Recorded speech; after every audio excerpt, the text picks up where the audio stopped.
tunneler, jester, leechwoman, pinhead, blade. Evil comes in all sizes.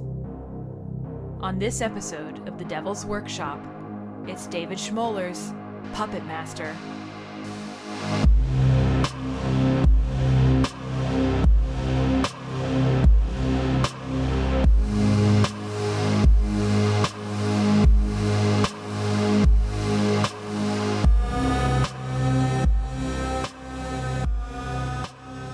Puppetmaster follows a group of eccentric, bickering psychics who are telepathically drawn to the coastal Bodega Bay Inn by their former colleague, Neil Gallagher.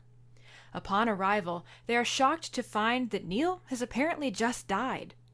As they try to piece together his final days, they fall prey to a group of sentient, murderous puppets hidden 50 years prior by the magician André Toulon, who had used ancient Egyptian magic to grant them life. Welcome to The Devil's Workshop. I'm your host, Katy Oliver. And I am your host, Nick Oliver.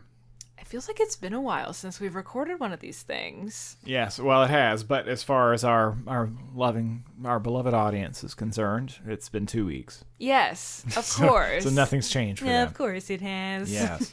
But Puppetmaster, so this is an interesting movie for me because I have some history with it. I have seen it before. You haven't. Correct. I think I rented it from Blockbuster. Oh. Actually. Yeah. I may have rented a VHS copy. I don't remember that for sure. Wow. My memory on that's a touch hazy. So I may have rented it on Blockbuster online and had it shipped to me. That's also possible. Maybe a Divid? Maybe a DVD was mailed to Wow. me. Yeah, so I had Blockbuster online rather than Netflix during that time. So Netflix that time for everybody who listens to this who isn't an elderly person like I am. So Netflix originally was a service that it was always an internet service. It never had physical stores or anything, but you would tell them what movies you want. They'd send them to you in the mail. So they'd send you like 3 DVDs in the mail. Blockbuster later imitated that, but it was a much better service actually because you could get free rentals in stores and stuff. You could return your DVDs to stores. And get new ones. It was a whole thing. Yeah, that's it was how awesome. I watched the first season of Fringe back in the day.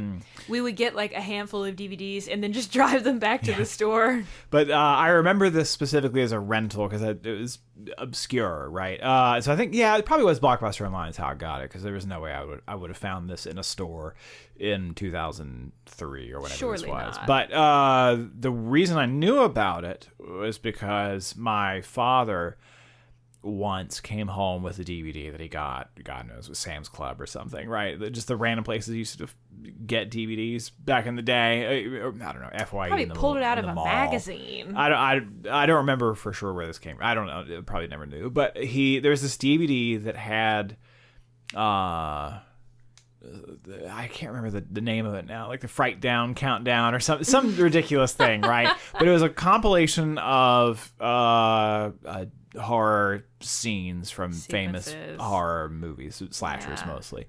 So it was this, as a kid who hadn't seen and didn't have access to most of this kind of stuff, it really was a good crash course in like, here's what a bunch of these series are. So I saw actually some stuff we've talked about in this podcast. I was going to say, I'm surprised that this is the first mention of that DVD. Yeah, because I've mentioned it a lot to you over the years because I was exposed to so many different things at once. So it was a lot of fun, actually. I mean, now it's silly, but at the time, you got a real kick out of it. So Hellraiser, the first time I ever saw that was on there.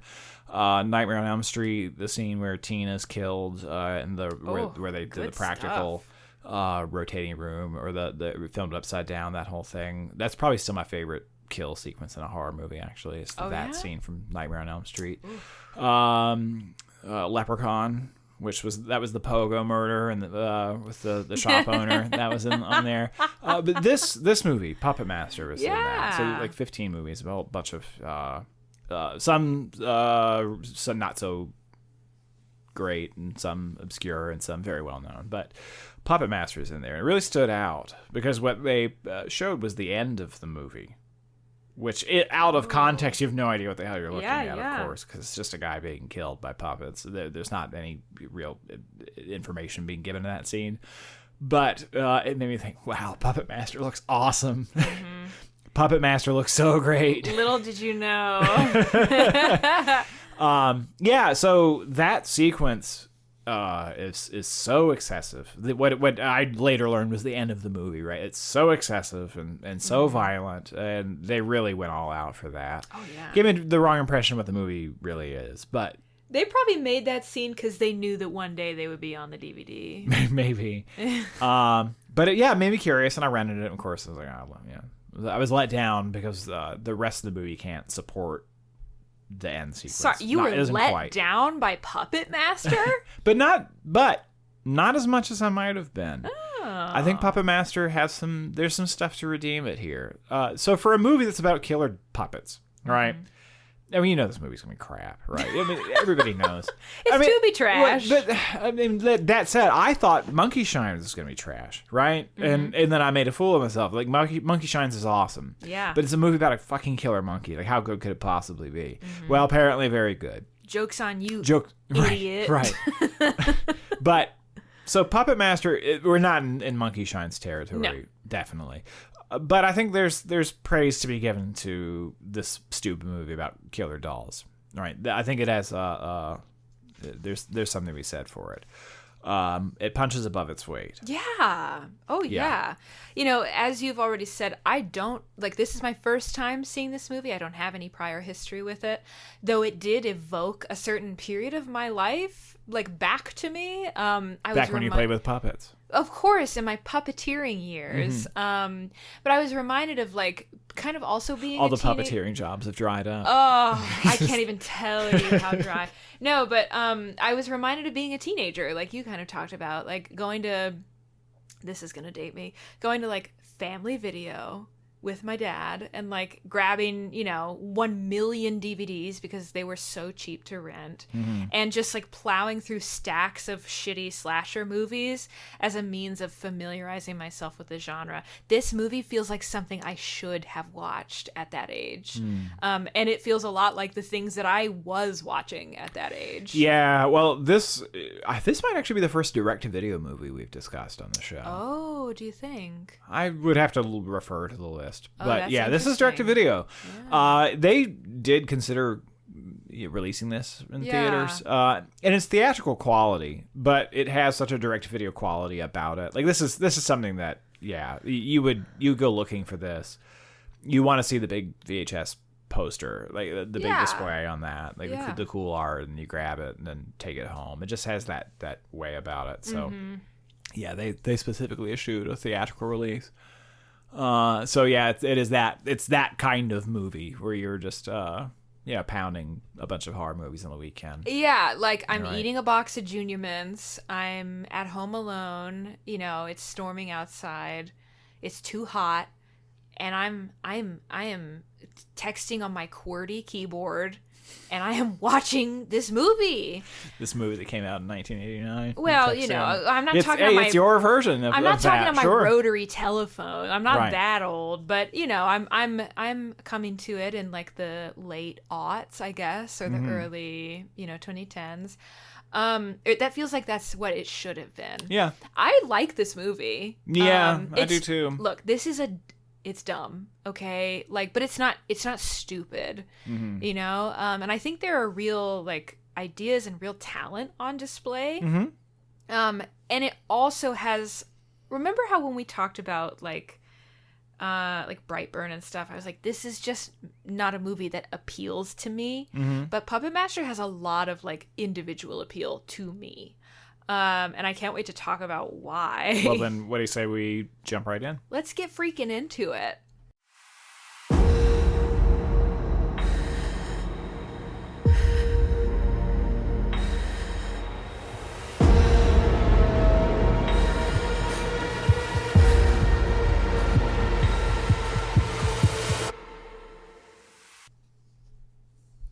Okay, what's working for us? So much, actually. So I think I just mentioned a lot of the things I like about this movie have a lot to do with my personal taste, and I'm interested to hear if this is the case for you.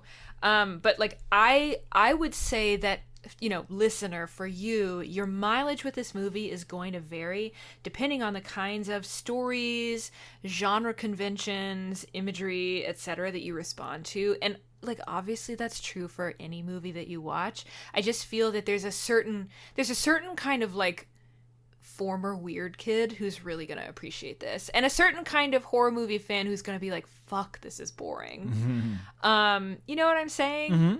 I love puppets. I love puppets and dolls and toys, and I love that this. I love the way this movie looks. I love people waltzing in empty ballrooms. I love psychics. I love all that stuff. So, right. Okay. So this is truly like a gathering of a lot of different things or elements that I just enjoy. So it happens to check a lot of boxes right out the gate for me. Well, so that seems like that's more of a comment about you than it is about the movie. But, yeah, well, I said it's about my personal taste. But what I will say about that is, I think you should really pay attention to the things that you mentioned. Like, we're talking about this being a direct-to-video movie, right? And being a kind of a dumb movie in some respects. But I mean, you're talking about, you know, people wearing masks, dancing in empty ballrooms, right?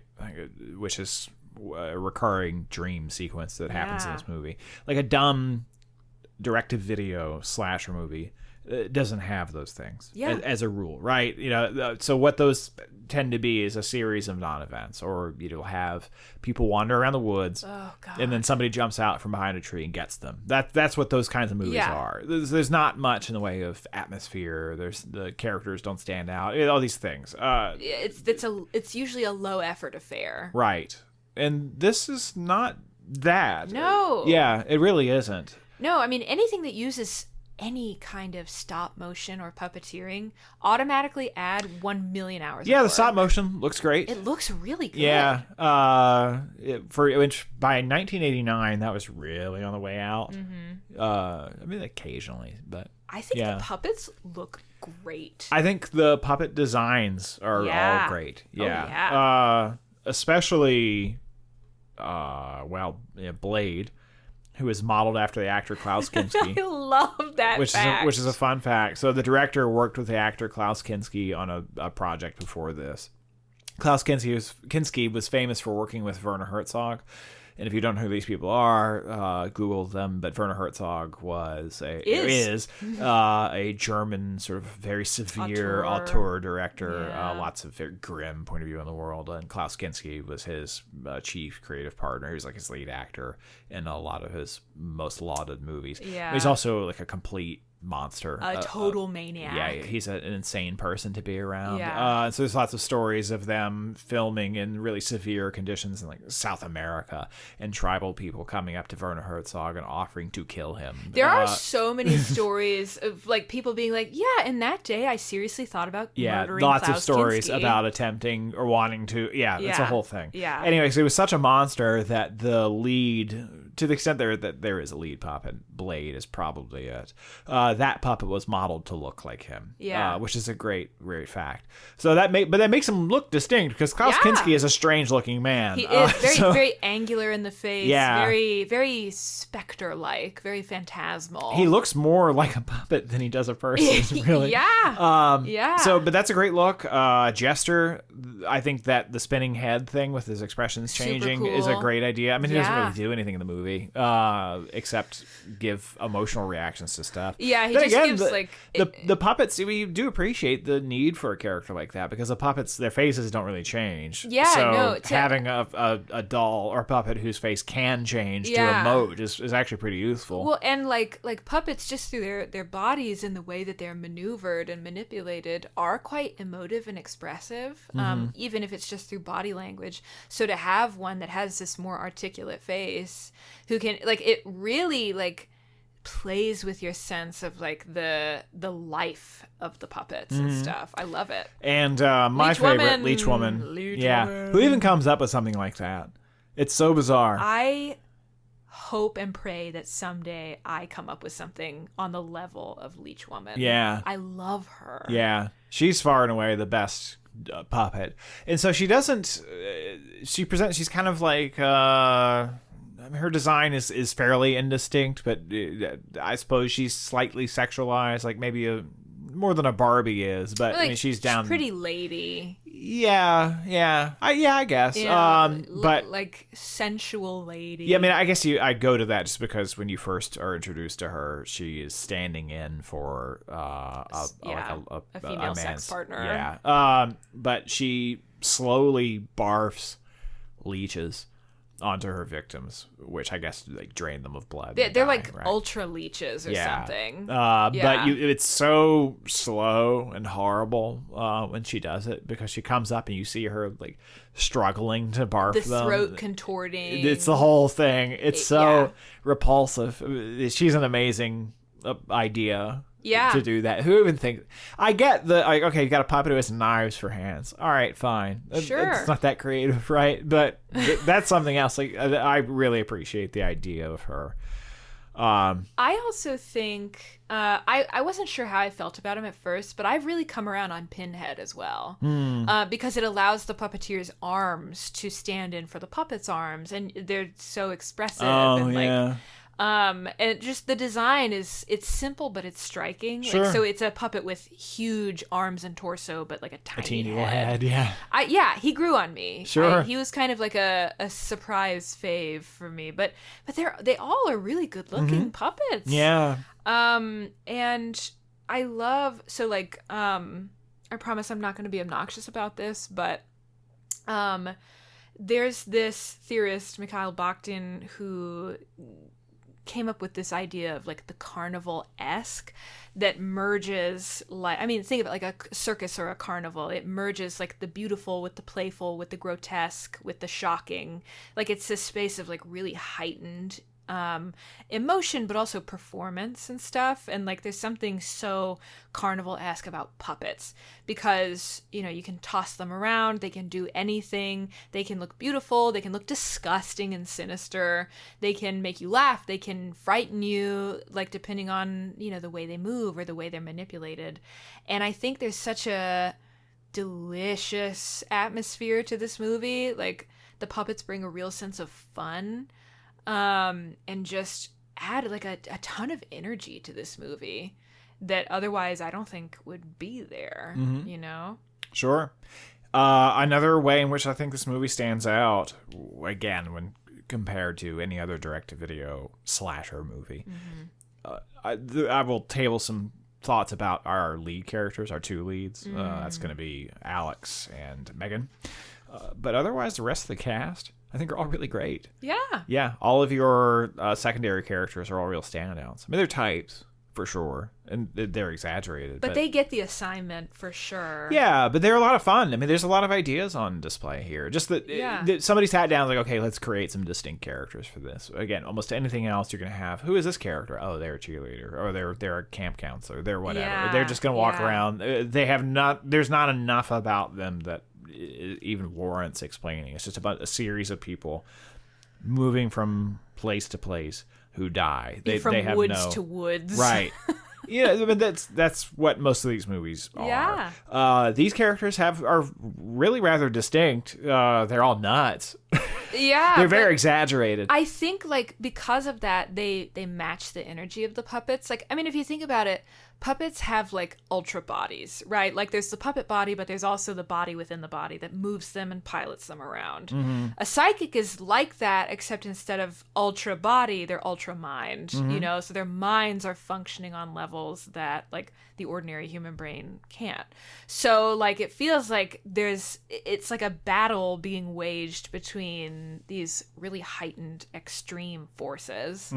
Again, it's fun. It feels like it was made with some care, damn it. Yeah. Which, you can't always say for a movie we cover on this podcast. Sure. And something that is a real surprise, given what this is, there is real atmosphere to this movie. The movie looks good. but it has a real quality about it. Like, this was, talk about care, this was shot with a certain kind of care. Yeah. Well, something that I wanted to bring up that's related to this is, like, I'm reminded so much of, like, Italian giallo films when I watch this. You know, like, particularly Dario Argento, because he often brings in that sort of luridness that I associate with this movie. But there's a gauzy, dreamy, surreal quality to this movie that really, like, a movie about evil puppets. Yeah, right. Yeah, but like, this could be a giallo film. Like, you know, it reminds me of, like, the freak ass puppet in Profondo Rosso at Deep Red, which you still need to see. Oh my God, you need to watch that so bad. Your giallo education. I'm too busy watching bullshit for this podcast. I know, you're too busy watching Leprechaun.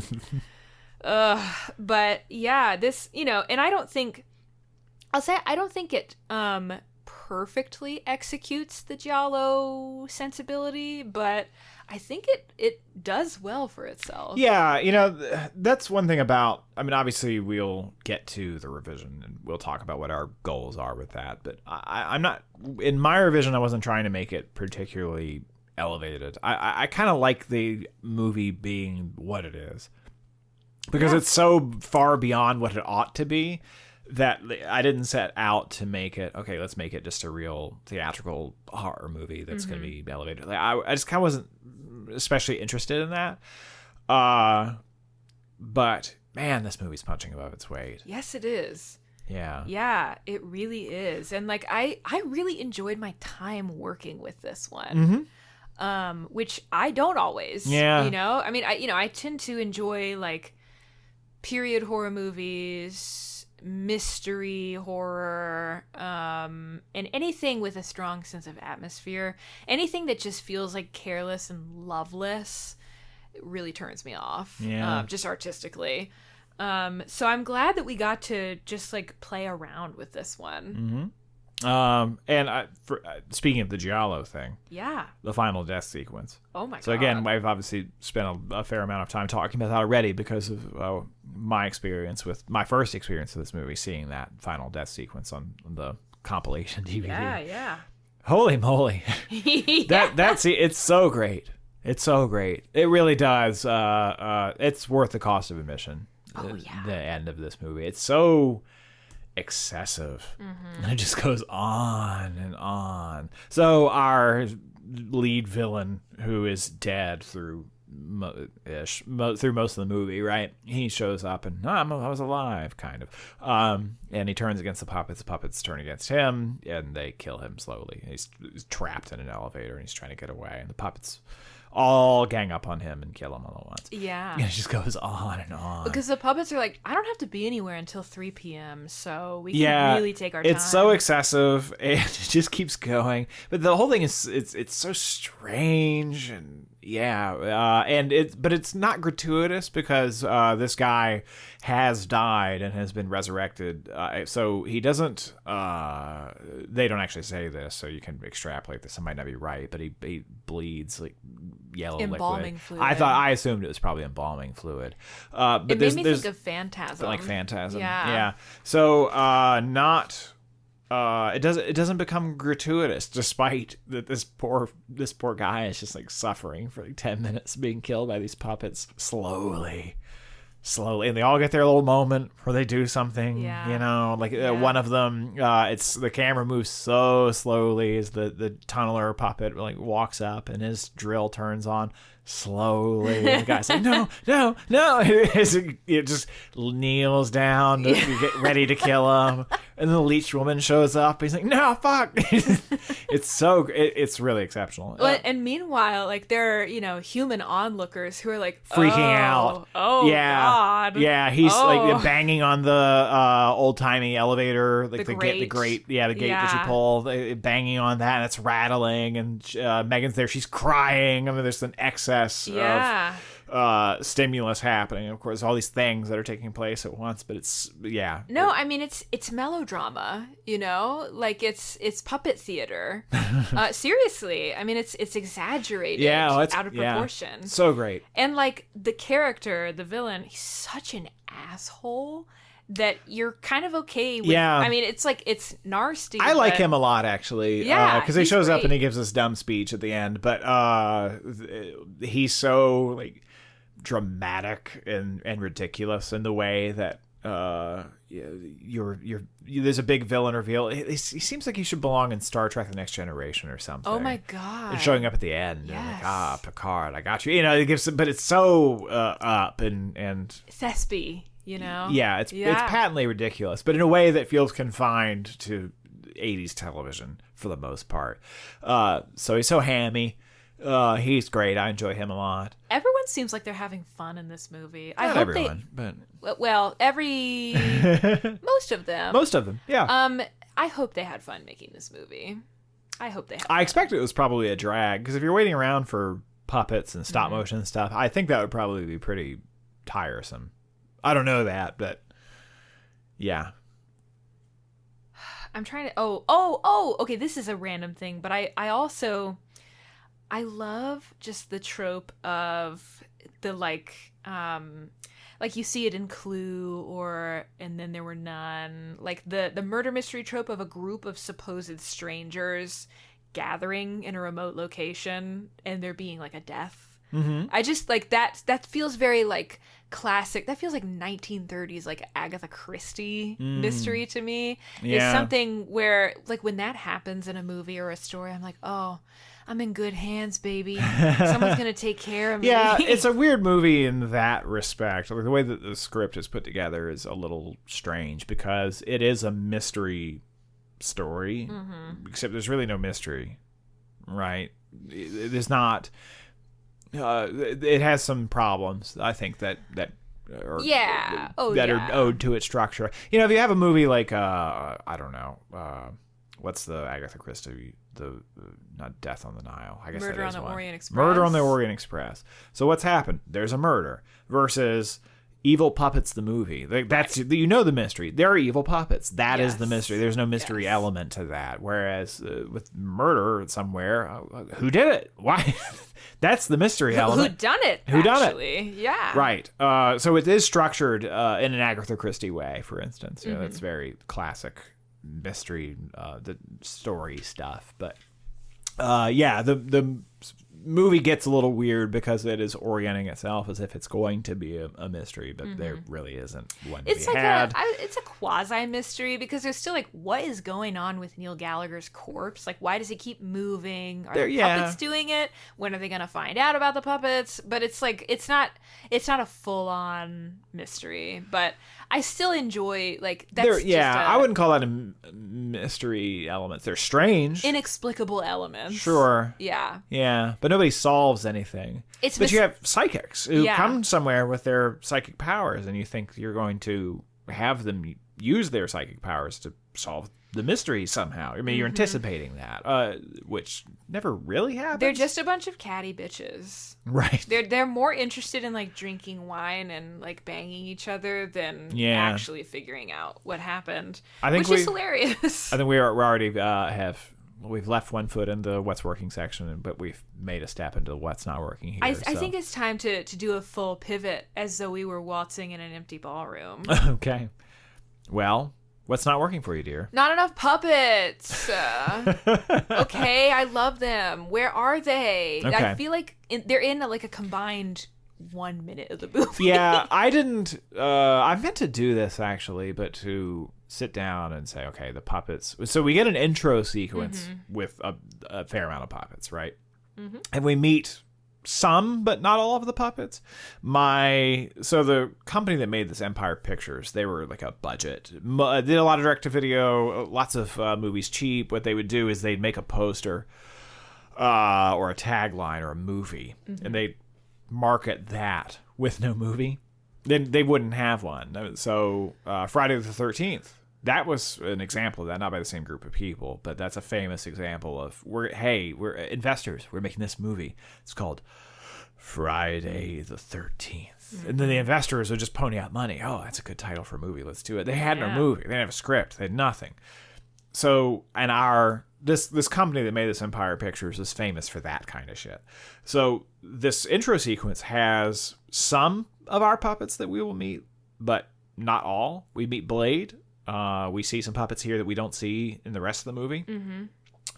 There are other puppets who show up in the rest of the movie not seen here. And my thinking is that more than likely they filmed that separately and early when the idea was not fully formed. So we get that. That's a good series. Yeah, certainly. I don't know that. But we get that sequence. That goes on and on and on. That's like 10 minutes long. It's much too long. But after that time, there's a real not much There's a going dearth on. of puppets, yeah, I think it takes a you could good say. while.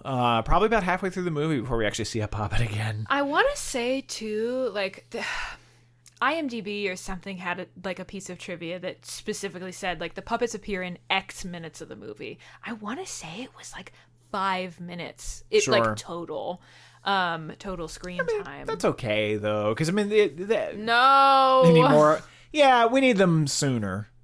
I think that would be to the movie's benefit.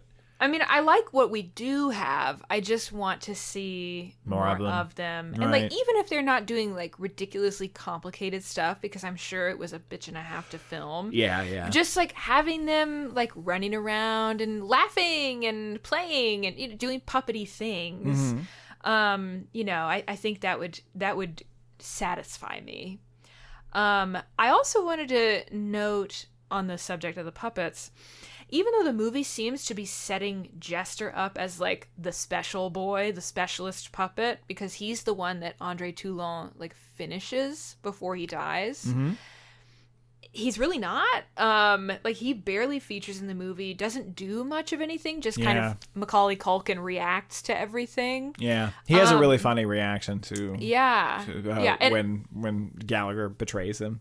When he's like, oh. Yeah. And he points, he has that shocked expression, and he just points to the scene of Gallagher beating up Alex. And he's, what the fuck? It's a YouTube thumbnail. Yes. Which is probably going to be the YouTube thumbnail for this episode. But be. The expression is definitely a YouTube thumbnail. Yeah. YouTube What reacts. I mean? Yeah, but I mean, meanwhile, Blade and Pinhead kind of feel like the stars of the show in terms of, like, the camera lavishing its attention on them. And I get, like, they're great designs. I don't have anything against them, but I feel like there's just some unevenness in the way the puppets are featured, especially with, like, Leech Woman, who is amazing, and we barely get to see her. Well, she doesn't have any personality, whereas some of the others do. They have, I mean, she has personality. She makes an impression, right? But we don't get to see her not killing somebody, just hanging out. Yeah, so you don't really know what she's like. Whereas the others do have some degree of that. Blade, I think, has the most. Yeah. Because he seems independent. Like, he wanders around and, spies on people. Well, and he has, like, a couple spikes that shoot out of his eyes. Like drill bits or something. Yeah, but it's a pointy thing that comes out. But it does have this... It does give him some amount of emoting. It's like his eyes dilate or something. Yeah, or like... It's like when a cat is playing with a toy and it jumps out to get you, its eyes go black. Yeah. It's kind of similar effect a kind to of, that. like, arousal, almost. Yeah.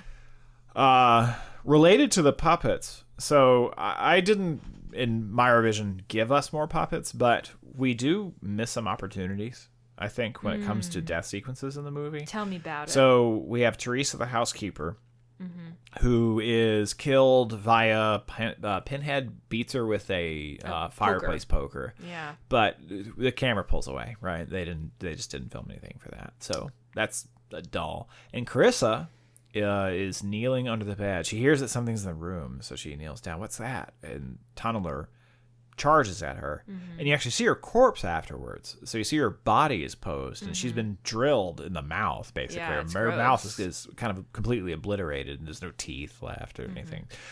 You don't see that. The only thing you see is her hand sticking up, like a bloody hand that's sort of shaking, and the signifiers of pain and death. It's like the horror version of the sex scene in Titanic. Sure. Right. But we don't get to actually see that. I think that would give us some mileage here. Like, let's see our horror things happen, right? You feel cheated in a movie like this if the camera just cuts away as soon as something happens. That's a drag. I wanted this to be sort of like Grand Guignol, like splatterhouse, old-timey splatterhousey, which would be fitting because Guignol started as a puppet show. I was just thinking about Guignol. Oh, yeah. I know. I love puppets. I love puppets. It's good. Great. Can I nitpick another puppet thing? Sure. A couple of the puppet designs feel kind of out of step with a puppet maker / magician who would be making them in the 1930s or before. Oh yeah. Like, some of them feel really contemporary. Yeah. And I read that. Well, I mean, why did this kindly old puppet maker make a puppet that vomits with knife leeches hands and leeches onto people? Yeah, great question, actually. Yeah. No, I mean, this is definitely not going to stand up to scrutiny. No. The one that to me feels like the worst, not worst, but just like whose design I prefer the least is Tunneler. And I read that his uniform is supposed to be essentially like a Nazi uniform because he's sort of representing like the blind dogmatism of the age, and like because Toulon is like fleeing the Nazis when we first meet him, but it felt a little like toyland for a 1980s kid show to me. Like put Tunneler in He-Man and I can't even tell the difference. You know what I'm saying? He looks like a Mega Man villain. Yeah. Oh yeah. Yeah, absolutely. I wanted something maybe a little more like Punch and Judy-ish or like Commedia dell'arte, or maybe even something kind of 1930s Art Deco or avant-garde, like Paul Klee was making puppets and like abstract beings and shapes and faces and stuff around this time. They're really freaky looking, but they're interesting.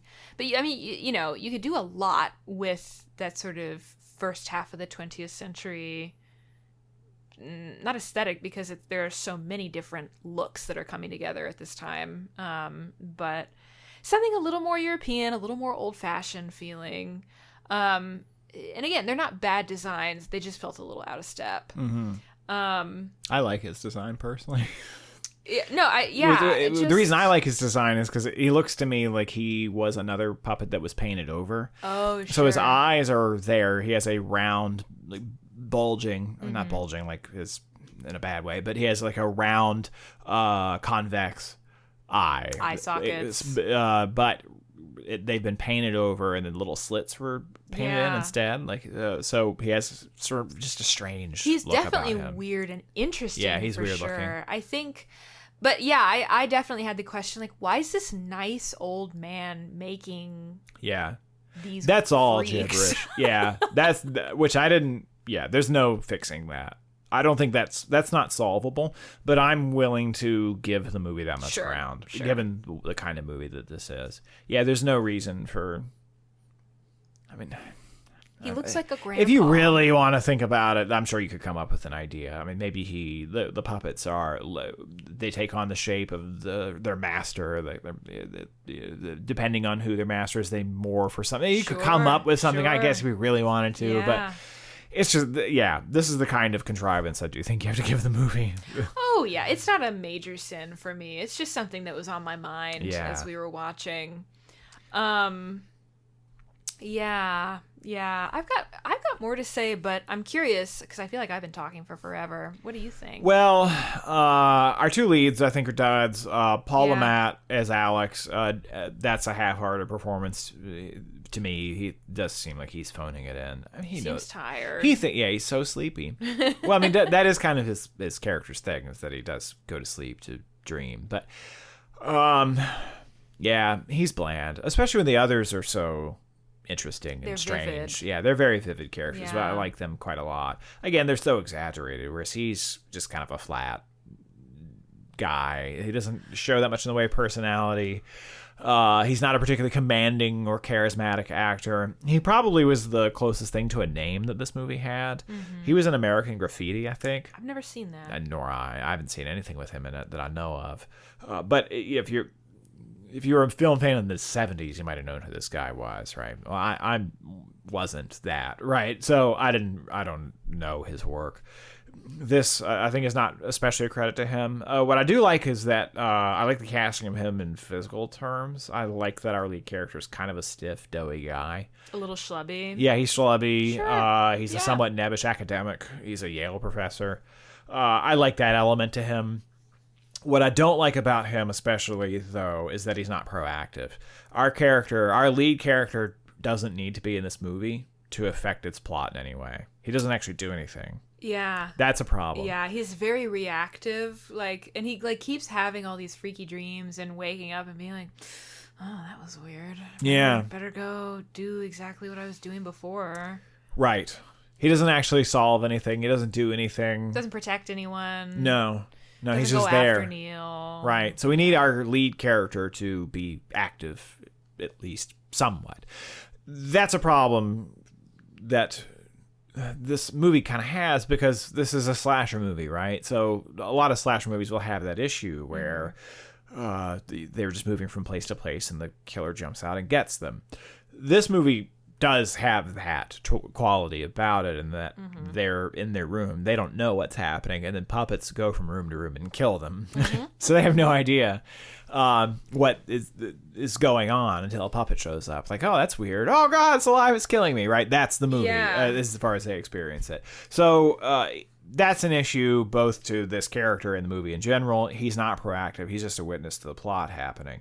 I mean, he is a vehicle for us to have interesting imagery, though even that is not particularly coherent. And I don't mean in the way that dreams aren't coherent. I mean, he has visions of Megan, who is Gallagher's wife, though he doesn't know that at first, and Neil Gallagher. That's the dead villain's name. They're dancing together. Neil Gallagher's wearing a mask, and he removes his mask, and then he pulls out a gun. Which I have a theory about that gun. I'll tell you in a second. He pulls out a gun and points it at Megan and says, "You can't save her." And then the dream ends. He wakes up, right? Why is he wearing a mask? I guess this is not an unknown character to Alex, right? Yeah. What's the symbolism at play, right? That's all I can think of for that is like, it suggests some kind of deception or some kind of trick on Neil's part, but it's still like the second the kills start happening, the plot kind of goes away because everyone's in their hotel rooms just dying off, and there's not a lot of crossover between the characters from that point on. Right. Which is a shame. He pulls out a gun. He doesn't have a gun. He's never seen with a gun. That's a weird addition to that scene. Furthermore, he doesn't really threaten Megan.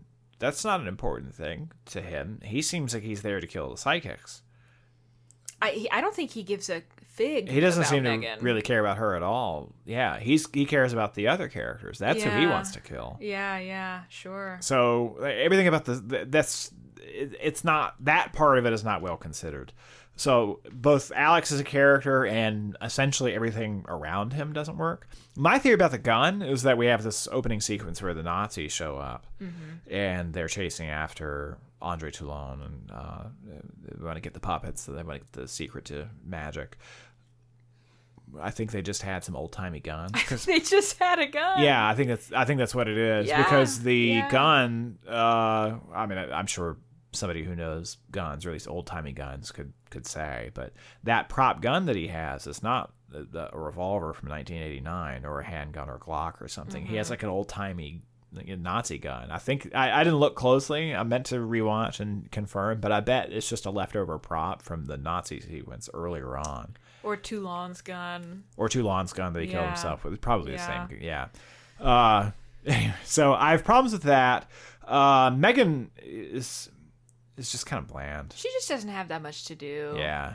And you could really you could milk the drama between her and Neil more, like, because he admits he killed her parents and seduced her in order to enact his plan. If I were Megan, I'd have some pretty big feelings about that. But she really gets shunted to the side, especially during the climax. Like, she's literally just tossed to the ground again and again. Well, she's very nondescript, but that's really not to her benefit, given how exaggerated the other characters are, right? The other characters are pretty ridiculous. Yeah. I mean, the sex researchers. Good God. Yeah. Good God. There's so much you could say. I feel like that's an 80s or 90s trope, like the male sex pervert who has a ponytail but is bald. Like, he's barely hanging on, but he has the ponytail still to cover it up, but he's a sex pervert. But like in that specific way, like he's having tons of sex. Yeah. What? The sex pervert who's getting laid constantly. Yeah.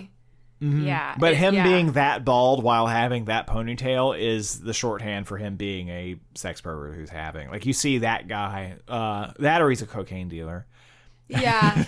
We have to look at this actor's career and see if he's only played like two kinds of roles. It's like cocaine dealer or sex pervert. He's constantly typecast. Yeah. It's really hard when you have a bald spot and a ponytail. Your options are few. Right. And also further with Megan, anyway, that was a digression about the sex pervert thing. Megan and Alex, is their connection romantic? What's that? Yeah, because it's enough to motivate Alex to come to fly from the East Coast to the West Coast, right? So he's coming from Yale to somewhere in California. Yeah. But her husband died like a day or two ago.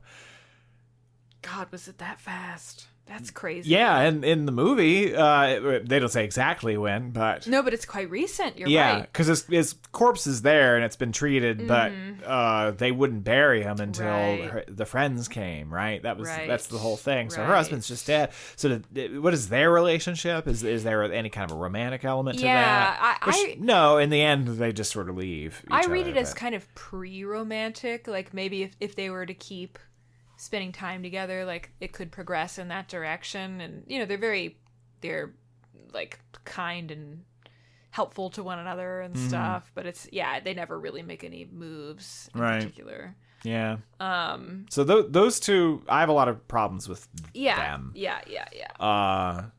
And really I only have one other major issue with the movie, which is the ending. And by which I don't mean the ending as far as the effect sequence that follows once the puppets turn on Gallagher, because that's awesome. That's great.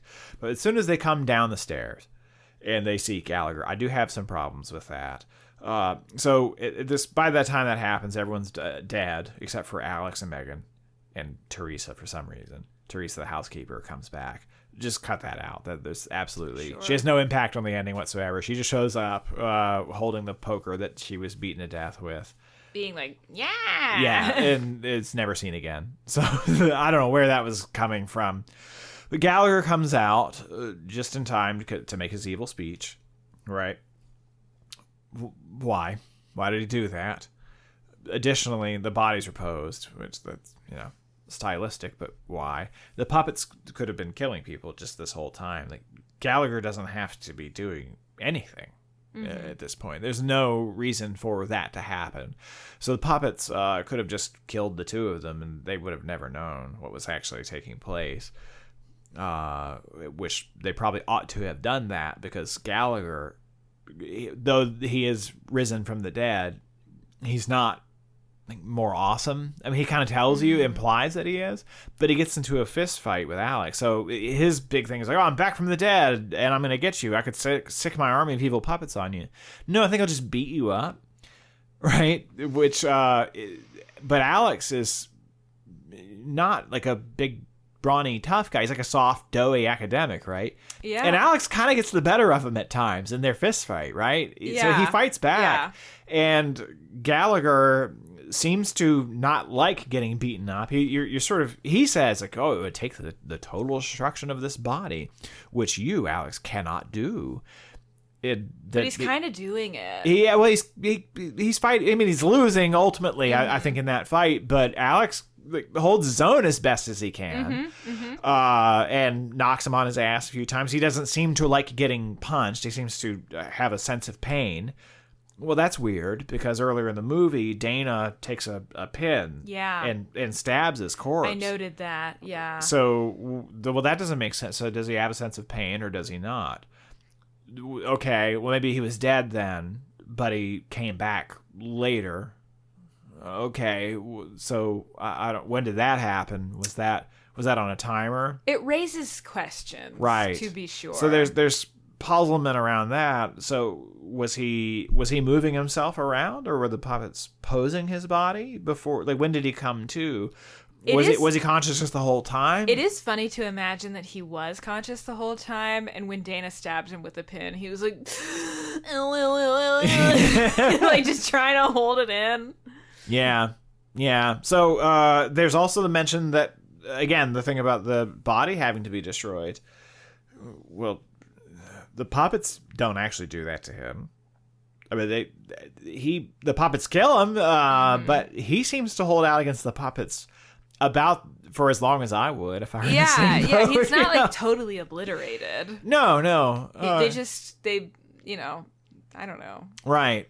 Yeah, they give him a rough ride, but it's not like, yeah. Oh, he must. I mean, I would die from that, but well, don't hold it against yourself. Sure. Yeah, no, I am in agreement with you, and like I think you're making some good points that like had sort of subconsciously bothered me, but some of which I hadn't really thought about in like a very explicit way. Well, and this is all solvable. Like none of the most of this really doesn't have to happen, and it can be solved in a way that's even clumsy because we already have him giving an evil speech, right? So he gives you all of this detail, but he does more or less sell it because of how evil he is and how scene or like just chewing the scenery. He has that trait about him, right? So that's okay. He wants to give his big expedition dump, so just exposit differently. Sure. That's really all you have to do. Yeah. It's just that these mistakes don't have to happen. That's it. Yeah.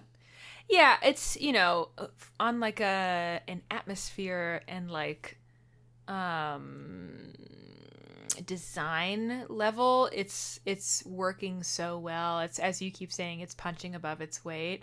And then I think where it drags is just in like the writing and the character writing specifically, where it really needs to be solid with our leads, and just some of the logic of the end of the movie. Yeah,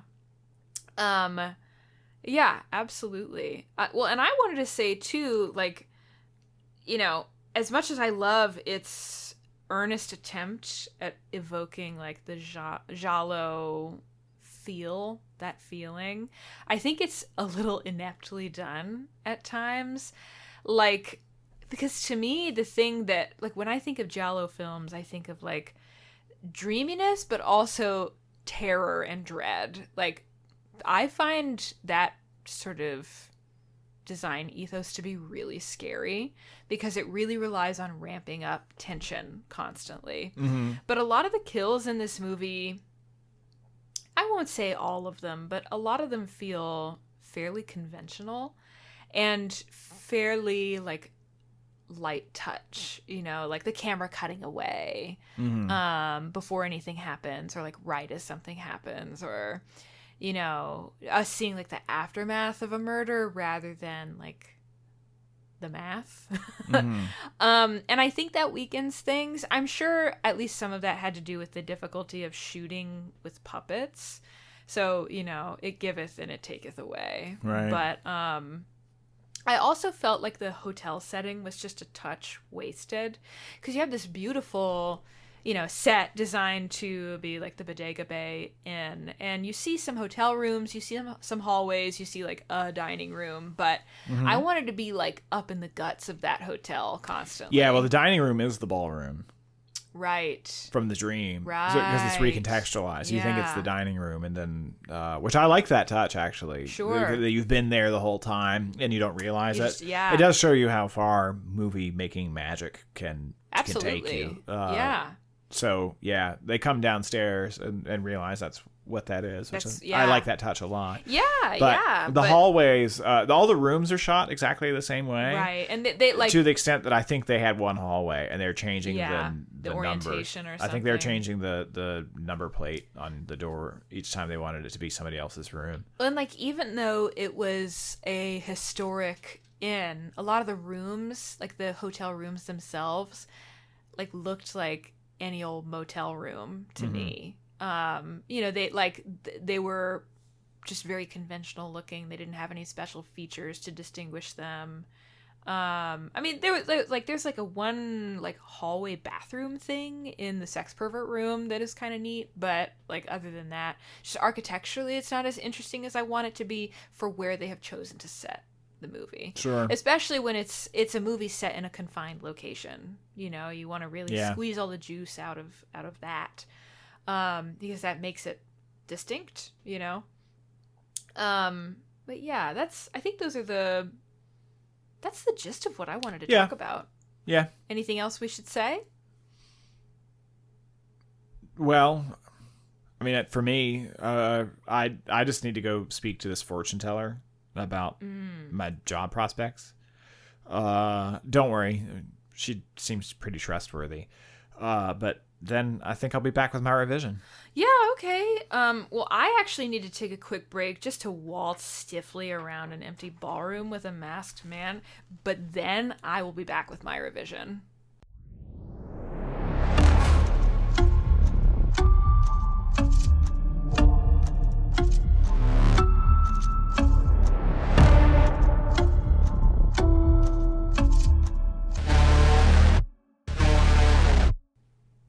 Okay, me first, dear.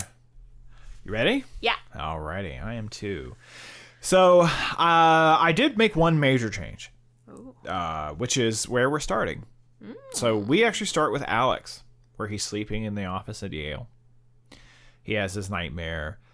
He has the dream of the gun to the woman's head, that whole thing. None of that's really changing. That we're just starting in a different place. So, I am cutting the flashback to 19, I guess it's 39? 39, yeah. Yeah, 50 years ago, because the movie's 89. So we're not starting in that place. Otherwise, gosh. I like most of the beginning of the setup of this movie. So everything here is strong. There's a reason I'm going to be making that change. So, and I do like that opening sequence. So we'll come back to why I have done that once we actually get to where it reappears. Because it may make a little bit of a reappearance further on. So, we move along until, settling into her room, Teresa tells Dana that the hotel has quite a history serving celebrities and dignitaries. Dana blows incense smoke over Teresa in an apparent attempt to cast a protection spell. Here, Dana would have warned her to stay away from the fireplace. I am taking that away. Right? So she no longer does that. Teresa flees, appearing disturbed. She watches through a keyhole as Dana pulls a taxidermied dog from her suitcase, though the perceptive Dana catches her in the act, causing Teresa to flee. She passes Alex in the hallway, who is putting the Do Not Disturb sign on his door handle, and he stops her to tell her to stay away from the fireplace. So we're giving that to Alex. We're going to try and make Alex a little bit of a more proactive character. Again, this movie is so simple. It still has that slasher movie. It has the mystery setup as you described it initially, but it moves into a slasher mode.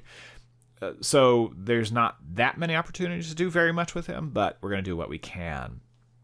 So, Alex in his room goes through the welcome materials for the hotel and again sees a vision of Gallagher dancing with a woman he now knows to be Megan. Neil warns Alex that he cannot save her. Changing one thing here, he's not wearing a mask. Yeah, so we're removing that. There's a reason, but that will be revealed at a later time. So, here we go. So, some changes happen once we get to the dinner scene. Everything else pretty strong. We have a good setup here. I like all these characters. I like how they're interacting with each other. I like the strange sex pervert people. Sorry. We're keeping that in. Ah. I like the strange sex pervert couple. I like Dana, the Cajun fortune teller, who is also a grifter. I like that setup, so I like everything that we have going here. So we're going to make a lot of changes, but not so much in the beginning initially, except for that big cut. So, but they do have their fight at the dinner table where Dana, in her cruelty, makes Megan flee and leave the table. Alex goes after her. She tells Alex that she wanted something more out of life, that she didn't just want to spend the rest of her days running the hotel, that they were planning to have kids just as soon as the renovations were completed. Neil was going to give that to her, and it wouldn't change her mind about him, even if all of his friends hated him. Alex quietly says they wouldn't exactly call them friends. She asks who these people are. This is the point, of course, where Alex explains everybody and their powers, all their psychic powers to her. So we're adding a little bit of a character detail to Megan, who is fairly blank on having character details in the original version of the movie. So she wanted to be a mother, right? Mm-hmm. And with Neil having died, that opportunity, at least for right now, that's probably closed to her. So later on, when night falls, Teresa goes near the fireplace. She didn't listen to our intrepid hero, Alex. She is lured away by the sound of the keys on a nearby piano being struck, though she cannot find the culprit. She gives up the search and turns her back, giving Pinhead the opportunity he needed to hit her with a poker, causing her to fall into the flames of the fireplace. Pinhead uses his brute strength to hold her writhing body in the flames. So that's a slasher kill, right? So he hits her with the poker, which stuns her just long enough for him to hold her and burn her alive. Oof. That's your death, right? We get to see that, or at least part of it, right? You get your stunt man, you have them wear the dumb suit, you see them get engulfed in flames, cut away. Like, that's fine. Otherwise, the scene proceeds on from there. The psychics hear a scream. Rather than finding Teresa's remains, they find Megan passed out. If you want, you can have your character, somebody walk in like, oh man, this room stinks, right? Because of course her hair would have been caught on a blaze. So you could have some allusion to that if you wish. But otherwise, we move on. We actually have a kill sequence in our movie. So we move along to Alex passing by Dana's room, discovering her casting a spell at her door. I'm clarifying that a little bit because the way that it was filmed, she's casting a spell on his door. Then he kind of wanders around for a while, then comes back, and there's a separate new spell item on his own door.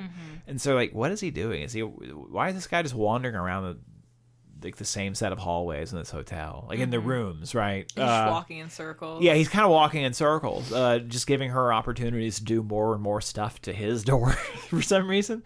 And this is just so. Yeah. Anyway, I wanted to just change that. He's going to his room and goes past her doing stuff to her own room. You can give a little clarity to that. Hopefully you would film that a little differently. So the sense of the hotel is actually, you do get the idea, oh, we're in a different place, it feels expansive. Right. But I went back to it a few times looking for the number on the nameplate, or the number plate rather, the room number. So it's the same room that she's doing that to. So later on, yeah, it's confusing. So they're adding some clarity to that. But she follows this by rubbing his palm with chicken blood to his apparent irritation.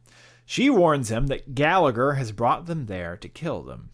Alex, concerned, acknowledges her, turns to leave, but then hesitates, then tells her to take the stairs before walking away. Again, these are psychics, but there's not that much psychic shit they do. It's mostly silly stuff or goofy things, which that's fine, that's enough, but we can have Alex, our lead character, at least generous and thinking about others and their well-being. Like, you can give him that quality, right? That he's a do-gooder, whereas the others are not that for the most part. They're mostly self-interested, even malicious. Frank, is it Frank? Is that his name? Yeah. Frank. Yeah. Frank says he would rule the world if he had Toulon's powers. He's a creep. Yeah, he's a creep. You can tell by the ponytail. Right, of course. So we do want our lead character to have more traits that identify him as being fundamentally at least a decent guy. So we can do a little more with that. So everything at this point is going to remain the same for a little while. Frank is talking into his handheld recorder about how they're going to have some kind of weird sex experiment. We get some point of view shots of the puppets. They are looking into Dana's room, and they see that she's awake and alert, and so they move on to the next room, which is Frank and Carissa. So this is a big change from, well, it's a small thing, but it undercuts the movie a lot in its present version, which is Tunneler. He runs up, and then you just see her hand shake, her red bloodied hand shake, and then she's dead, right? So you don't get to see that death. So here, the waiting Tunneler kills Carissa by drilling into her face. The camera shoots this death head on, though the penetration of the drill is not seen directly because of the point of view being blocked by the puppet, though we do see her bloodied teeth falling to the floor below her. Ooh. So you can have the camera basically sitting on the floor, right? It's shooting it. So she's down, she's low, like she's underneath the bed, and the Tunneler runs at her. Or I guess she's looking under the bed. Yeah, that's how it's shot. So she's looking under the bed, but she has her chin on the floor, basically. And the Tunneler puppet is under the bed and darts at her. So if you have that camera right behind the Tunneler, you can see her contortions. You can see her pain. You can see the blood. You can, or parts of it. But mostly, you don't have to see that effect. This is still a cheap movie that was made for like $6. They were using Nazi prop guns, right? You can see the cheapness of this movie, and that's okay. Like that, there's a place for things like that, but we need more than we got. That's not sufficient here. So otherwise, Leech Woman comes aboard and kisses the blindfolded Frank. That whole sequence, great. That's all really good stuff. Everything to do, let's see, who dies next? Yeah, Dana's drunkenly walking around. I like her death a lot, actually, because she is fighting off Pinhead, and she throws him into the stairwell, which, of course, he lands, like, he falls in that gap between the stairs, so he goes all the way to the bottom floor of the hotel.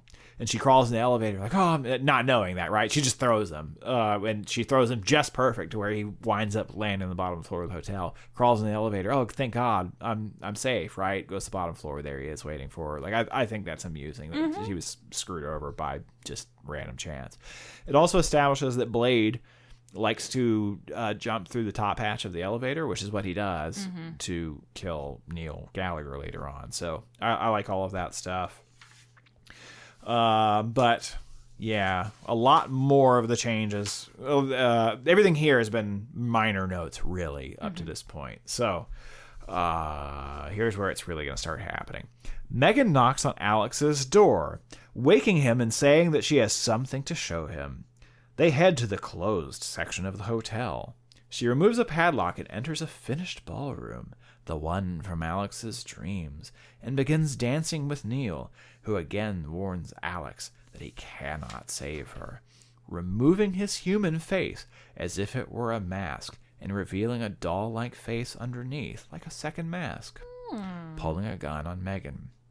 This is a dream from which Alex awakes, and, frightened, he gets out of the bed, only to find the smiling heads of the other psychics under his covers. He wakes yet again from this apparent double dream. He goes to his door and opens it before Megan is able to knock.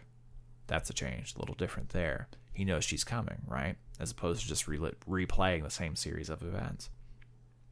She says that she heard some strange noises and couldn't find anyone because no one is answering their doors. He says he thinks he might know where to find some answers and escorts her up the stairs to the room he saw in his vision, except rather than appearing as the ballroom, it is instead the room that Andre Toulon was in 50 years ago. Though I guess in my revision we don't know that, so maybe we can remove that element of it. It's a ruined room. So here, yeah, he's acting differently. He has the vision.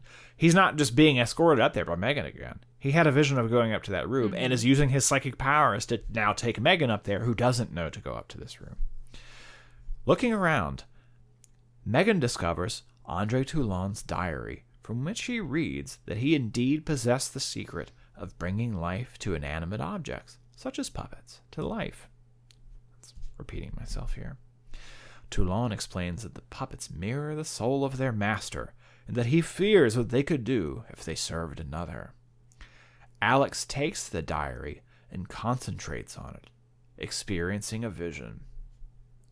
In 1939, Bodega Bay, California, an old puppeteer named Andre Toulon puts the finishing touches on a puppet called Jester. That's our opening sequence. Mm-hmm. That's where we have it. Mm-hmm. So now Alex is using his psychic powers and gains understanding from it, right? This is something that they're giving him some agency here. Now, there is going to be a major change. So in the original, there are two things. So the changes there, the original version, it was like a Chinese-looking puppet who doesn't reappear in the rest of the movie. We're swapping him out for Leech Woman. Leech Woman is looking out the window. So we're inserting her into that. We get a little more of her. We're also shortening this scene quite a lot because that original scene, I did time that. It's over 10 minutes long, but it's mostly shots of Nazis like getting out of their car. They're walking down the sidewalk and Blade of Vision. Yeah, the first person shots of him. It's so long. Yeah, but for nothing happens in it. Right? Everything that's communicated in that, you could cut that down to a third, and it's not nearly so plotting. Right? We're not padding out the runtime, which this movie is very short. It is under 90 minutes. It's an hour 28. I don't care if it's 90 minutes. Like, we can go shorter. That's fine. I just don't care. So you can take that. You can swap around your puppets here, ideally, so that the coherent vision is through this movie. Furthermore, just keeping it brief. Keep us moving.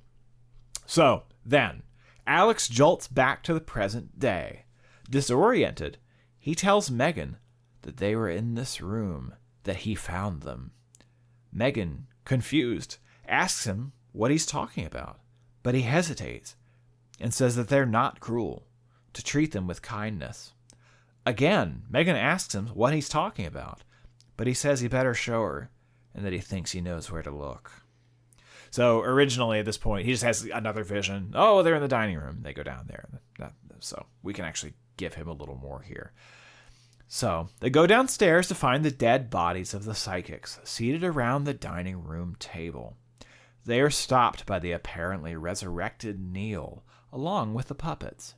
Neil, unblinking, we'll change there, explains that he did commit suicide, but that he used Toulon's secret to resurrect himself, and in so doing, giving himself eternal life.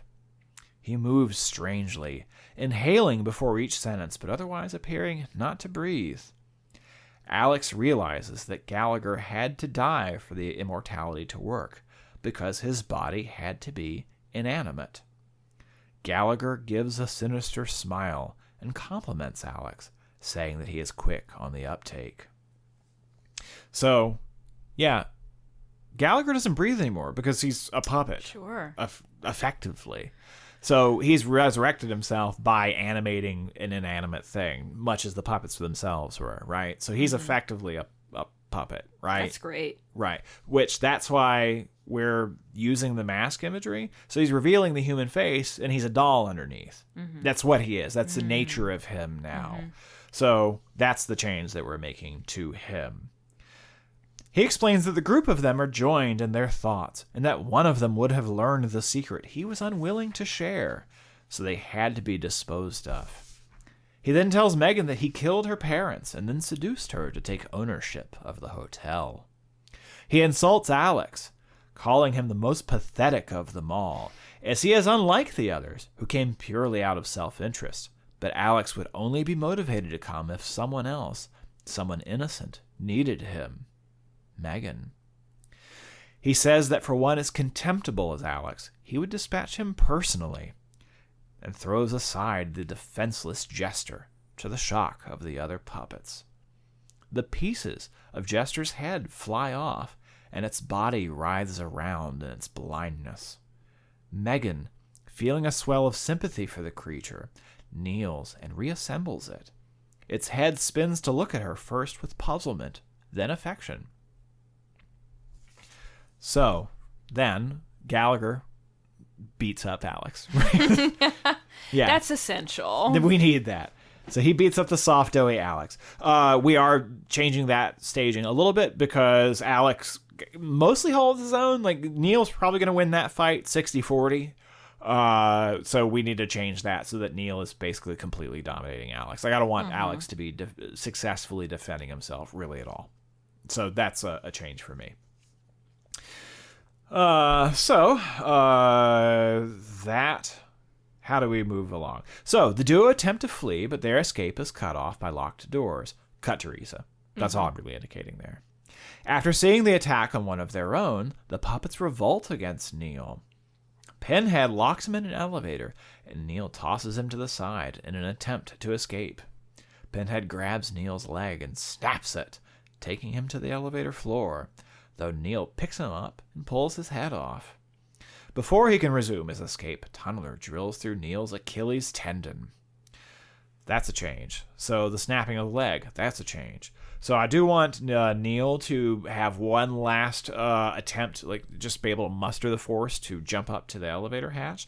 But what I'm looking for here is not just the puppets inflicting pain on Neil, which is what they do in the original movie. He's just hurt, right? So Neil reacts in the way that I would if I were hurt, if I were in this situation. Neil doesn't experience pain anymore, right? So what we need instead is his body being broken. We need to see those things happen. We need to hear the sounds of limbs and tendons. So you need to see, not necessarily see, but at least hear, get the sense that... The vessel is being damaged. Yeah, the puppet body that he is now is being broken. Otherwise, that end sequence, the as I've said, great, right? So I'm changing almost nothing about it beyond that point. However, the evil Gallagher succumbs to the barrage of puppet attacks, appearing to die. However, the sounds of sawing and drilling continue long past the point of Gallagher losing consciousness as the camera pans away. Alex realizes in horror that the puppets, in continuing their attack, are doing exactly what Gallagher said would be required to dispatch him, completely destroying his body, and he pulls a sobbing Megan away from the grotesque scene. Sometime later, Alex awkwardly says goodbye to Megan and leaves the hotel. Now alone, Megan picks up Dana's taxidermied dog. As she walks up the stairs, the dog becomes completely animate and walks up the stairs with her, indicating that she too has learned Toulon's secrets. Out of the shadows emerge the puppets who follow in the footsteps of their new master. So she has her own little children now. They're her little puppets, right? Aww. So the puppets vanished from the movie. They are not seen after that death sequence. They don't reappear, right? What the hell happened to them? No one knows. Well, now she has the puppets that she's taking care of. They're going to be standing for her children, right? Yeah. So we're resolving her character here in the end, right? Giving her a little bit more. Otherwise, that's my version of Puppet Master. I love it. I love it. Yeah, I'm happy with it. Yeah. Yeah. No, that's great. I didn't do anything crazy. This all feels, fairly obvious to me. Yeah. This is nothing. Yeah, it didn't take a genius to come up with that. Simple fixes that have a lot of impact, Right. I think. But this is still fundamentally the same movie. This is still a direct-to-video slasher movie. But we can make it not make the mistakes it doesn't have to make. Right? Yeah. Yeah. Well, that's great. I would watch that movie. Me too. 15-year-old me would have watched that movie in a heartbeat. Yeah. Well, should I jump into mine? No, I think we probably... Oh, okay, yeah. Well, good night, everybody. I'm going to say, before I get started, you're going to notice two things. One, my revision is long. It's probably, to borrow your word from before, excessive, but I was really having fun with this one. So, put on your slippers and your smoking jacket and just settle in. Okay. Two, it's very puppet forward. Okay. So it should be obvious where my mind was as I was working on this one. But I'll just get into it. Okay. Okay. All right. Ahem. In 1939 Bodega Bay, California, an old puppeteer named Andre Toulon puts the finishing touches on a puppet called Piero, who wears the flowing white garment of a pantomime clown. With a chant and a touch, the puppet comes to life, its head spinning on 3 axes to permit it to change its expression. A second living puppet, Polichinelle, dressed in a jester's spangled robes, reacts with glee to his new playmate, capering and dancing with the newcomer as a beautiful female puppet in a white gown stares out the window. So we did the same thing with Leech Woman. Oh, yeah, that's funny. Yeah. Downstairs, Blade, a puppet with a hook and scalpel where his hands should be, scouts the grounds of the Bodega Bay Inn, in which Toulon and the other puppets are staying. 2 Nazi spies arrive by car and head for Toulon's room. So the rest of that introductory scene plays out the same way. Okay.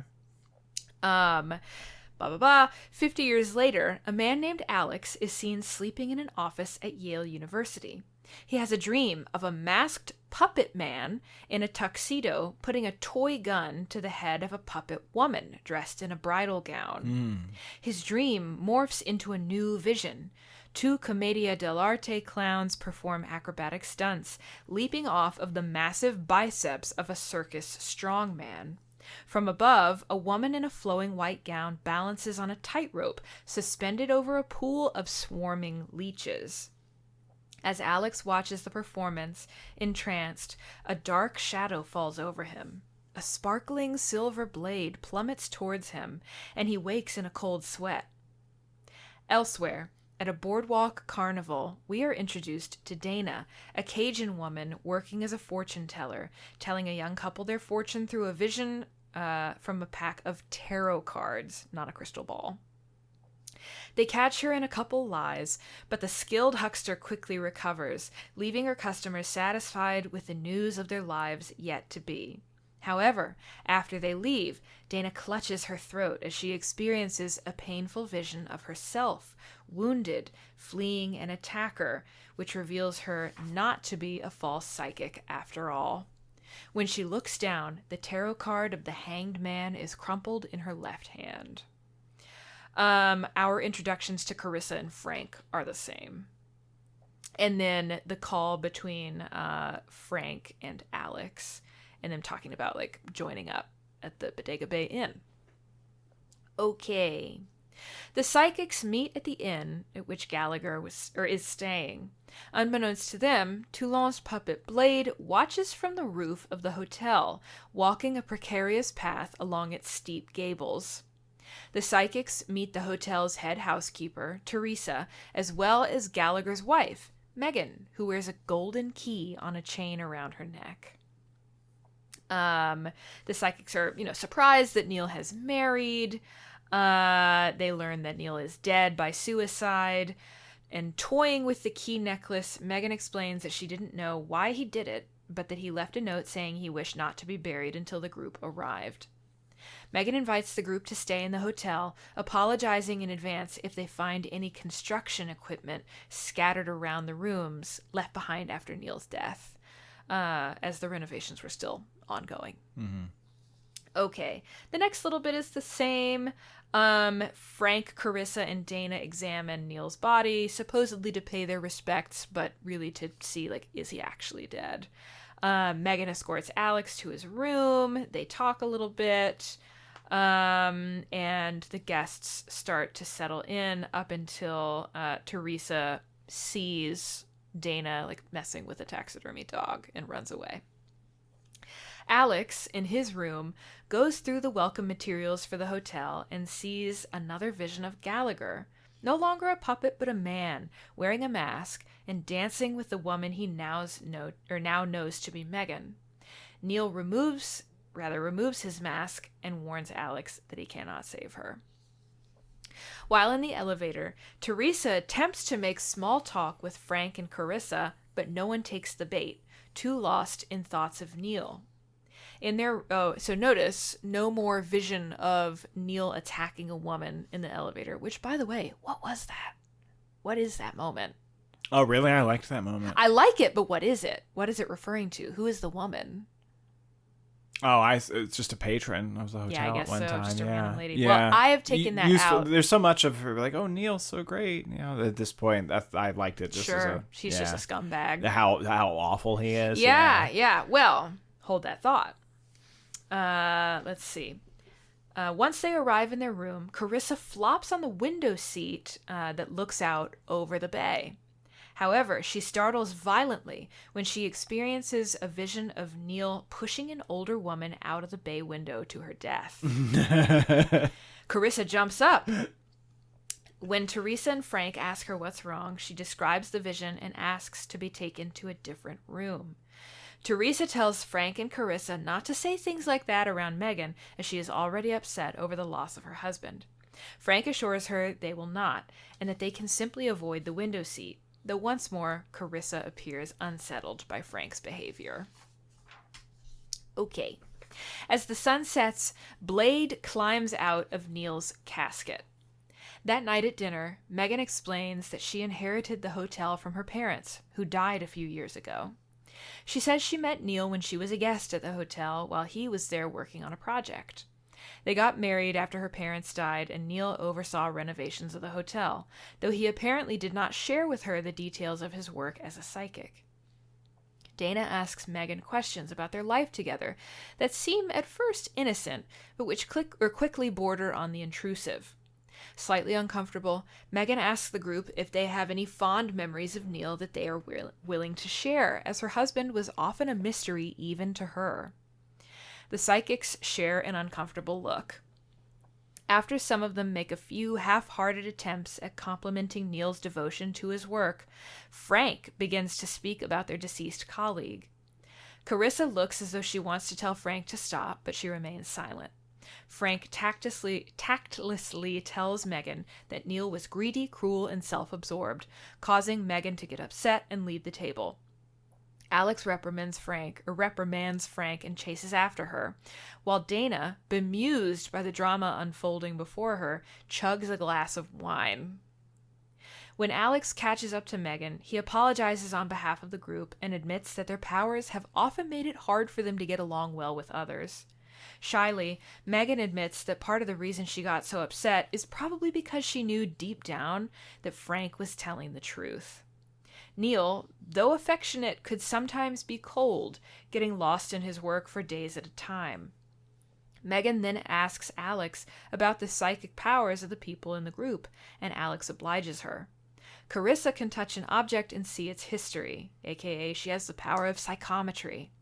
Dana can tell fortunes and locate things in people, and Alex himself has premonitions in his dreams, though his powers, he says, are much weaker than the others. When Megan inquires about Frank's powers, Alex rolls his eyes and says that Frank claims to be able to read minds. He then explains that Neil and Frank used to study ancient Egyptian magical secrets together, and learned that the ancient Egyptians once had the power to give life to inanimate objects, which they passed on to only a select few disciples. Megan exclaims that she often wished for a similar power as a child, given that her toys were her only friends, and that she has had a love for quote-unquote childish things ever since she was young. As dinner drags on inside the hotel, Alex and Megan stay outside and talk, seemingly enjoying one another's company. After dinner, Dana knocks on Megan's bedroom door, finding her hostess dressed in her nightgown. She apologizes for being a nosy Parker at dinner and, holding up a bottle of cognac, asks if Megan would care for a nightcap. Megan invites her inside, and the two women size one another up. The room is decorated with numerous antique toys and playthings, as well as a photo of Megan standing with her parents.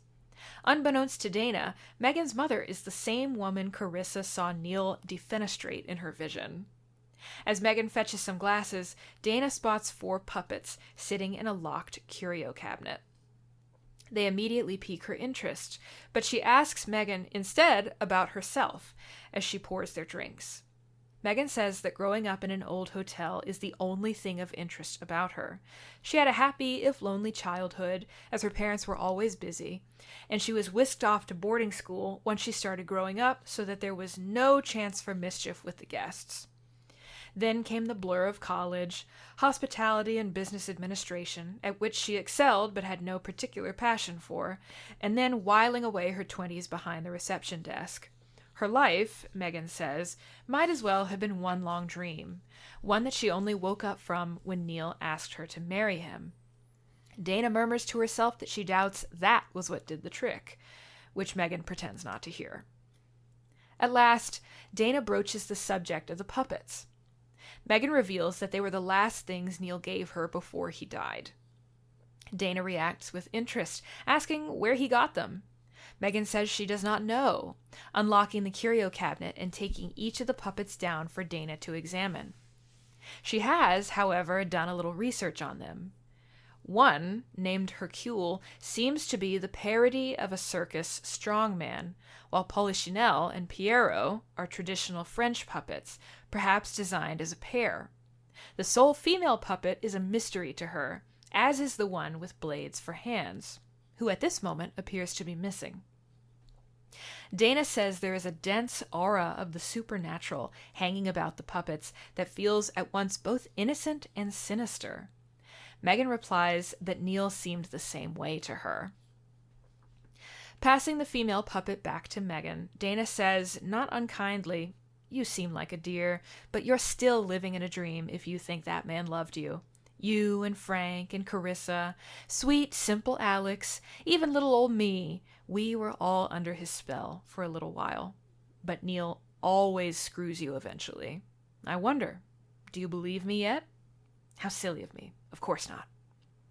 Downing the last of her nightcap, Dana rises and departs, leaving behind the cognac as an ersatz peace offering. Alone, Megan rearranges the puppets on the shelf with care. She asks them where, oh where, their brother Blade has gone, then locks the cabinet, though she leaves the key hanging in the lock. After pulling on a dressing gown and refilling her glass, she sighs and goes on walkabout to look for the missing puppet. When she closes the bedroom door, Blade crawls out from under the bed and unlocks the cabinet. Slowly the puppets emerge. Hercule the strong man dragging himself on massive brawny forearms, Polichinelle and Pierrot tumbling and twirling in a joint acrobatic routine, and the nameless female puppet taking light, almost dancerly steps. Satisfied, Blade disappears once more. Elsewhere, Teresa investigates the drawing room fireplace Dana warned her about.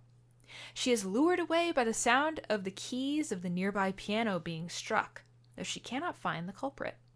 She runs her fingers across the piano keys and is puzzled when one of them fails to produce a note. Giving up on the search, she turns her back before the puppet Hercule coils piano wire, apparently cut from the piano, around her throat. Hercule strangles Teresa to death with such grotesque strength that the skin of her neck splits open. Hercule then drags Teresa to the much too small puppet case, contorting her into an impossible position to make her body fit inside. The psychics hear a scream, and, rather than finding Teresa's remains, they find Megan passed out near Neil's body, which someone has apparently moved into a chair. Frank, Carissa, and Dana return Gallagher's body to his casket. Frank theorizes that Neil, or someone, must have discovered André Toulon's secret and proposes that they spend the next day searching for it, though they are baffled at the movements of the corpse. Megan awakens from her faint in the drawing room in Alex's care. The Teresa-filled puppet case rests innocuously in the corner of the room. Alex apologizes, but says they will return to Megan's quarters once the others have restored Neil to his coffin. Let's see. The next little bit is the same, where he tells Megan that he's had some kind of a vision, and that was why he's come to the hotel, but he doesn't tell her the details. Mm-hmm. Let's see. Elsewhere, Carissa undresses from dinner and changes into a sensual ensemble. She asks Frank what he would do if he had Toulon's power. He says he would use it to rule the world. Seeing that Carissa is dissatisfied at his answer, he caresses her and asks what's wrong.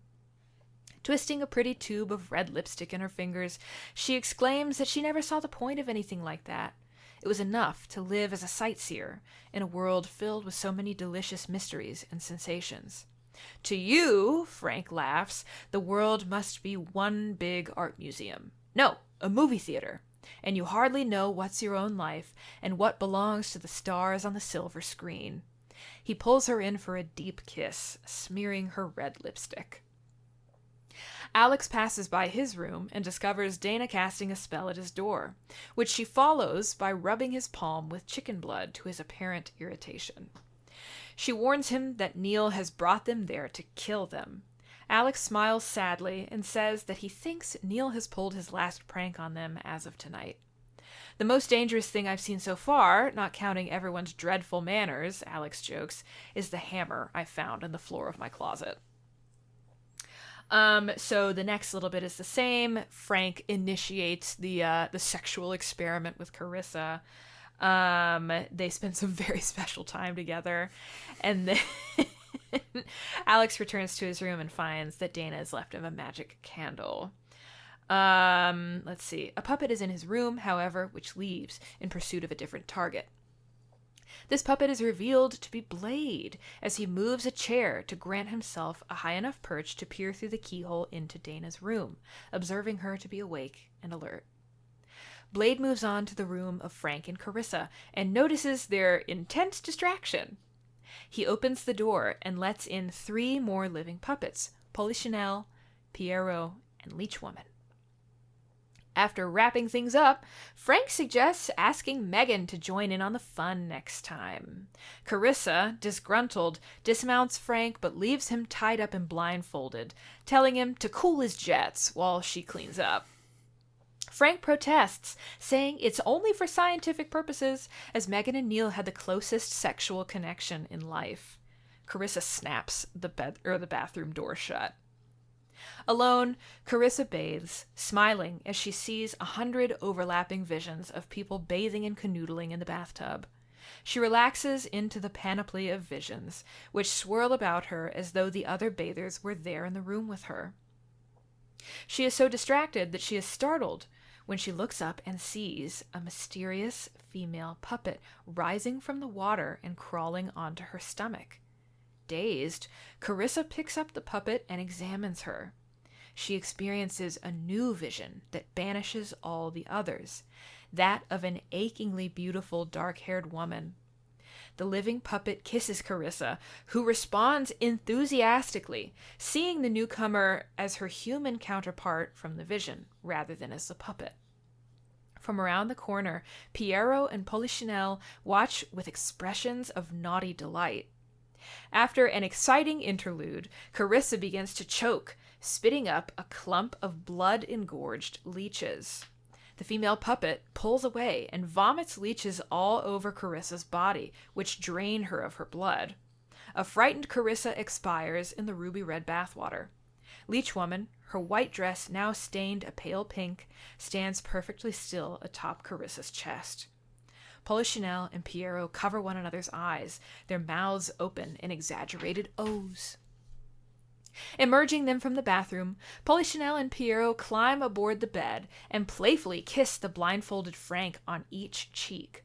Frank, thinking that perhaps Carissa has decided to call in Megan after all, welcomes the newcomers, saying that he can read their devilish intentions even if they don't speak them aloud. Polichinelle then pulls a cross-cut saw from underneath the bed and offers one handle to the shy Pierrot. After a moment's hesitation, Pierrot accepts it, and the 2 clown puppets dance a jig atop the bed before beginning to saw Frank in half at the midsection. His screams of agony are mistaken by the surviving guests as coital passion.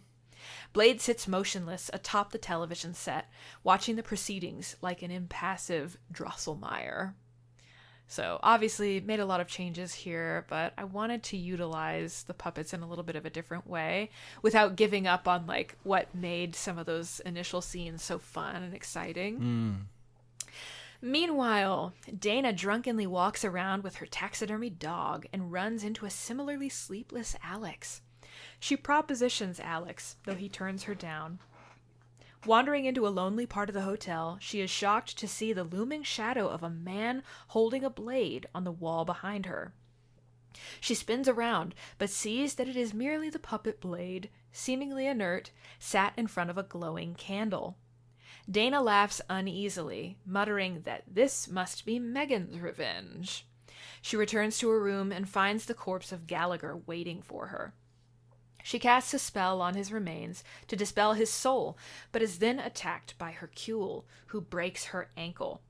Hercule chases her and repeatedly chokes her and tears at her hair until she manages to knock him away, stunning him. She retreats from her room and crawls away through the hotel halls as Hercule pursues. She tosses him away, and he falls in the open space between a flight of stairs. Catching her breath, she heads back towards her room, but Blade appears and menaces her there. She narrowly escapes into the elevator, which slowly inches up towards the attic. Blade enters the elevator from the ceiling escape hatch, slashing lazily at her throat. Blood leaks from the small gash, though not enough to kill her, and a woozy Dana runs from the elevator into the winding hallways of the hotel's upper floor, one hand pressed over the wound. As Polichinelle and Pierrot chase behind, vaulting over one another in gleeful excitement, Pierrot's head spins into a pleased, sadistic look. Blade drives Dana to a moon-drenched widow's walk overlooking the sea. Blade slashes at her again and again until her chest, neck, and face are a mess of bloody wounds. He kicks her over the side of the roof and she tumbles down. Her dressing gown snags on a wrought iron weather vane, however, and she is left suspended upside down, much like the image of the hanged man from her tarot deck. All right. The next little bit is more or less the same, where Megan knocks on Alex's door. He has the double dream situation. They discover Toulon's diary and learn about the secret of the puppets, all that stuff. Okay, where do we pick back up? Yes. Okay. So we pick up back with Neil as he is monologuing, and when he's explaining that he used Toulon's secret to resurrect himself, giving himself eternal life. He explains that the group of psychics are joined in their thoughts, and that one of them would have joined in the secret he was unwilling to share. He then says that he is done with puppets, and crushes the ceramic head of the defenseless Polichinelle to the shock of the other puppets. Pierrot cradles the destroyed Polichinelle in his arms, his face spun into a look of utter despair. Neil then tells Megan that he killed her parents and seduced her to take ownership of the hotel. He tosses her into a marble pillar, hitting her head against the stone, and then beats up the soft, doughy Alex. The dazed duo attempt to flee, but their escape is cut off by the horribly contorted corpse of Teresa, which scuttles around like a crab, wielding a knife in one crushed hand. After seeing Neil kill one of their own, the puppets revolt against him. Hercule pushes Neil into the elevator, though Neil, fighting back, picks him up and pops his head off. As Neil attempts to escape, Blade cuts his Achilles tendons, and he collapses to the ground. Leech Woman holds Neil down by one leg, and enraged Pierrot by the other. Blade reunites Hercule's head and body, and Hercule pulls the rattling elevator gate shut, cutting off Megan's and Alex's view of the action. Alex, disturbed, tries to stop the puppets from killing Neil by shouting and kicking the elevator door, but to no avail. Megan simply stands there in a state of complete shock, blood dripping from a jagged cut on her scalp. When the elevator doors finally reopen, the puppets have strung Neil up with his own entrails in a scene eerily reminiscent of a marionette. Greenish embalming fluid drips from his wounds to the elevator floor, and a handful of leeches wriggle in the puddle, pooling beneath Neil's suspended corpse. The puppets, however, are nowhere to be seen. Sometime later, Alex awkwardly says goodbye to Megan and leaves the hotel. Now alone, Megan wanders back to her room, picking up Dana's taxidermied dog. She fingers the curio cabinet, filled once more with the puppets, and the last shot of the movie shows us the dog becoming completely animate and walking around with her, indicating that she too has learned Toulon's secrets. The end. Hey. Yeah, good stuff. Yeah. What do you think? I think we did a lot of the same stuff. We did. Which is a lot of fun anytime that happens. I love that crossover. I love that. Yeah, that's very exciting because some problems have really obvious solutions, right? Mm-hmm. It's as evidenced by the fact that we solve them in the same way. It is funny that we had like the same minor impulses too, like changing the puppet sitting in the windowsill to be Leech Woman, cutting the Achilles tendons, which I cannot stand to watch in a movie, but had to do it. Yeah. You got a tiny man named Blade with knife fists. Sure. You got to do it. There you have the dream sequence where Neil is, so in that dream he's a puppet in your version, whereas that was sort of a later reveal. He removes his mask. Yeah, kind of an inversion of the same so thing. It's the same idea that we're both expressing there.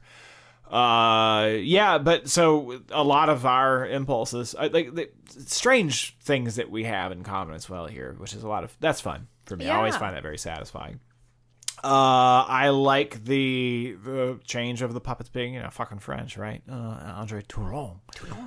So he's got some French puppets. Puppets. That's right. The French word for puppet is poupée, so you're not that far off. French poupée. Poupée. The Grey Poupon. And in case it wasn't clear, Hercule is like a super stereotypical, like, old-fashioned, like, 19th century bodybuilder kind of a name. Yeah, that's I like the way that the puppets have changed here, because they feel like they're just Frenchified versions of they'd fit, right? And nothing has to change that much to make it make sense. I wanted to unify them visually, like they're all sort of carnival or circus figures. Yeah, like Leech Woman. Obviously, I just like tossed in her being like a tightrope walker as like a fun little detail, but I was like, what can I do that won't fundamentally change her? Yeah. But I also liked the idea of making Pierrot and Polichinelle like a pair. They work together. That's just their little thing. Yeah. And when one of them was killed by Gallagher, I was like, oh my god. Yeah. Well, and that's the thing that like fully commits Pierrot to doing what he's gonna do. So I thought that was cute. Yeah. Yeah. But I that works. I like the puppet show idea. Where they have their performance, like them being puppets. I mean, Toulon makes puppets, but he doesn't do anything with them. They're not. Yeah, we don't get to see They're no puppet shows. Right. So they're just there to eventually go on to kill people, right? So there's puppets, or they should be for performance in theory, unless they're just decorative, I guess. But they don't do any stuff. They're incredibly tactile. So I wanted them to be capering and dancing around, but also for people to touch them and interact with them physically, rather than merely the puppets like killing. Yeah. So I just wanted this, like, this is a pure vibes movie for me. Sure. That's really what I wanted to bring out. You also linked Megan and the Puppets, which I also did in something of a different way, but.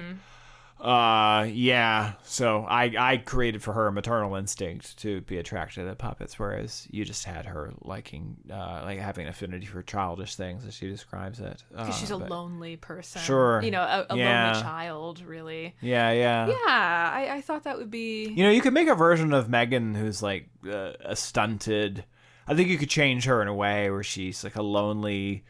like the woman, like a Norman Bates or something. Like she's not a killer, but she's a kind the of confined... Eleanor Rigby type. Yeah. That's kind of what I had in mind. Right. She's very unassuming. And like, I wanted her to have, like, in that conversation with Dana, like, she hears what Dana is saying to her. She hears the insults. It's not that she doesn't understand, it's just that she can't stick up for herself. Yeah, and I like the idea that she would on some level be able to accept that Neil is actually secretly an asshole, because the Neil who we actually meet, also the Neil who is described by the rest of the characters in the movie, is like, pure fucking evil. He's such an asshole. Yeah. So, like, and not just evil, like a dick. He has a dick. So him being able to hide that for a couple of years to be secretly kind enough to get married to a woman and to be able to pretend to be that kind.